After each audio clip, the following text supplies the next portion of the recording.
నీళ్ల చుట్టే రాజకీయాలు ప్రభుత్వాలు తిరిగాయి. నీళ్లలో రాజకీయ మంటలు పుట్టించి బీఆర్ఎస్ గతంలో అనేక ఉద్యమాలు చేసింది.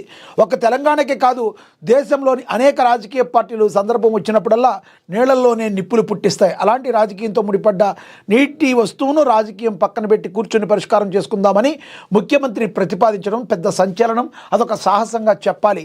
మరి సీఎం రేవంత్ రెడ్డి చేసిన సంచలన ప్రతిపాదన వెనుక అసలు వ్యూహం ఏంటి? వాటర్ వారుగా మారుతున్న అంతర్రాష్ట్ర పోరులో నిజంగా పరిష్కారం సాధ్యమా, లేక ఇది ప్రతిపక్షాల నీడ రాజకీయాలకు చెక్ పెట్టే మాస్టర్ స్ట్రోక్? బీఆర్ఎస్ వైసీపీకి ఒక అజెండాతో ముందుకెళ్లడం వల్ల రాజకీయంగా నష్టం ఎవరికి? ఐఏఎస్ అధికారులపై ఇంత ముందెన్నడూ లేని రీతిలో జరుగుతున్న విష ప్రచారానికి కారణాలేంటి?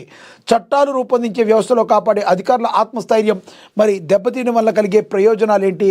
జాతీయ మీడియా దృష్టిలో ఆకర్షిస్తున్న లోకేష్ రైజింగ్ వెనుక కథేంటి అని చెప్పి వీకెండ్ అనాలిసిస్ను కూడా ప్రచురించారు. మనకు తెలుసు, మరి ఎక్కడైనా కూడా నీళ్లతోనే గొడవలు వచ్చే అవకాశం ఉంది. అలాంటి నీళ్లతో వచ్చే గొడవల్ని మరి కూర్చుని మాట్లాడుకుందామని చెప్పి ఒక్క స్టేట్మెంట్తో మరి తెలుగు రాష్ట్రాల్లో కాకుండా అదేవిధంగా మరి మొత్తానికి కూడా భారతదేశం కూడా తన వైపు చూసే విధంగా రేవంత్ రెడ్డి మరి ఒక మాస్టర్ స్ట్రోక్ బీఆర్ఎస్ పార్టీకి ఇచ్చారని చెప్పారు. ఎందుకంటే ముఖ్యమంత్రి పరుగున రాష్ట్రం ఉన్న ముఖ్యమంత్రి కూర్చొని మాట్లాడుకోని ఆయన చెప్పారు. కానీ తెలంగాణ బిడ్డలు కూడా తక్కువేం కాదు, కూర్చుని మనం మాట్లాడుకుంటే ఇచ్చిపుచ్చుకునే ధోరణిలో ఉండి రెండు తెలుగు రాష్ట్రాల ప్రజలకి సుహృదమైన వాతావరణంలో మరి ఈ నీటి సమస్యను పరిష్కరించుకుందామని చెప్పి మాట్లాడిన పరిస్థితి. ఒక్కసారి ఆ వీకెండ్ అనాలిసిస్ అయితే చూద్దాం మనం. రామచంద్రారెడ్డి గారు ఏవైతే ప్రశ్నలు సంధించారో దానికి ఏ విధంగా రాశారో మరి మనం ఒకసారి చూద్దాం.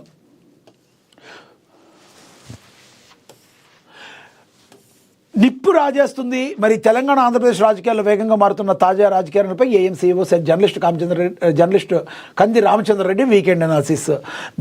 నిప్పు రాజేస్తుంది. నీరు రాజేసిన నిప్పు నుండి రాజకీయ చలిమంటలు కాయడం భారత రాజకీయాల్లో ఎప్పటి నుంచో ఉంది.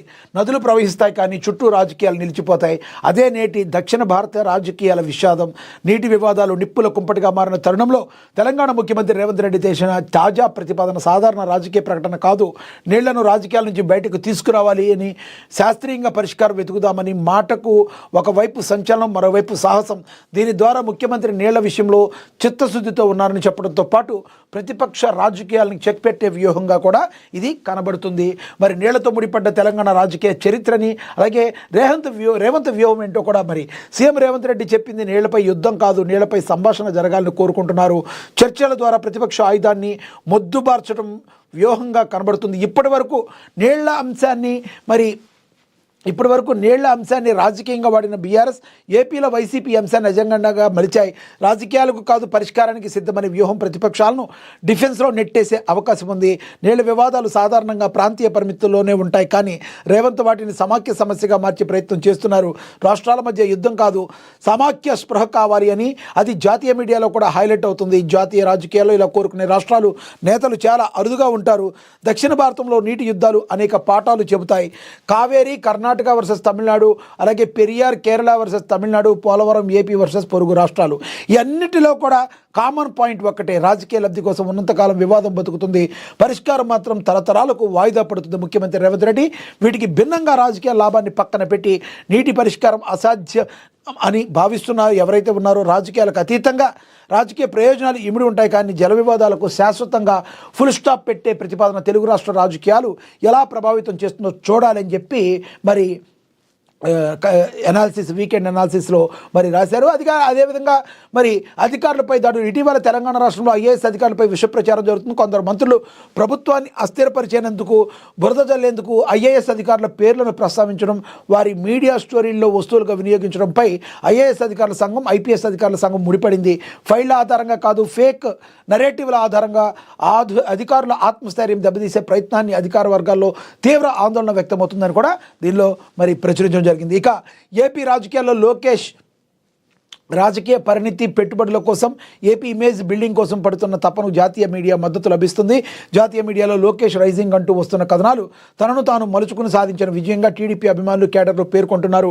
కొత్త తరం రాజకీయ నాయకత్వం, పాలసీ డ్రివెన్ రాజకీయాలు, డెవలప్మెంట్ నెరేటివ్ లోకేష్ ఇమేజ్ పెంచుతున్నాయి. ఓవైపు రెడ్ బుక్ విషయంలో ఎంత కఠినంగా ఉన్నాడో, మరోవైపు గూగుల్ లాంటి కంపెనీలు ఏపీకి రప్పించడంలో అదే పట్టుదలను ప్రదర్శిస్తున్నాడన్న ప్రశంసలు జాతీయ మీడియాలో వస్తున్నాయి. రానున్న రోజుల్లో నదుల ప్రవాహంతో పాటు రాజకీయ ప్రవాహం ఏ దిశగా మళ్ళుతుందో చూడాలి అని చెప్పి కంది రామచంద్రారెడ్డి మరి వీకెండ్ అనాలిసిస్లో మరి ఆయన అడిగిన ప్రశ్నలకు సమాధానం కూడా తెలియజేశారు.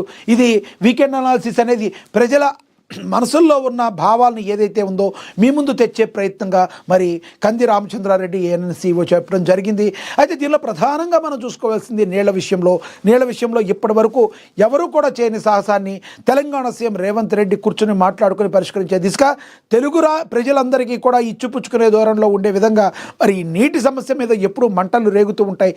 దాన్ని చల్లార్చి ఎటువంటి పరిస్థితుల్లో నీటికి ఒక శాశ్వత పరిష్కారం తీసుకొచ్చే దిశగా మరి ముందుకు వెళుతున్నారు. అదేవిధంగా ఏదైతే ఒక ఆయుధాన్ని, కత్తి లాంటి ఆయుధాన్ని చేత్తో పట్టుకుని ప్రతిపక్షాలు కూడా ఎప్పుడు యుద్ధం చేయడానికి సిద్ధంగా ఉంటాయో ఆ కత్తిని మోగపోయిన కత్తే మోడి కత్తిగా మరి చేసే విధంగా తన వ్యూహంతో మరి రేవంత్ రెడ్డి చెక్ పెట్టారనే భావన కూడా కలిగిస్తుందని చెప్పి కూడా మరి రాయటం జరిగింది. అదేవిధంగా లోకేష్ ది రైజింగ్ అనే విషయంలో కూడా లోకేష్ మనకి తెలుసు, ఒకప్పుడు లోకేష్ని చాలా హీనంగా మాట్లాడిన పరిస్థితులు గతంలో చాలామంది, కానీ ఈరోజు లోకేష్ పరిస్థితి వేరు.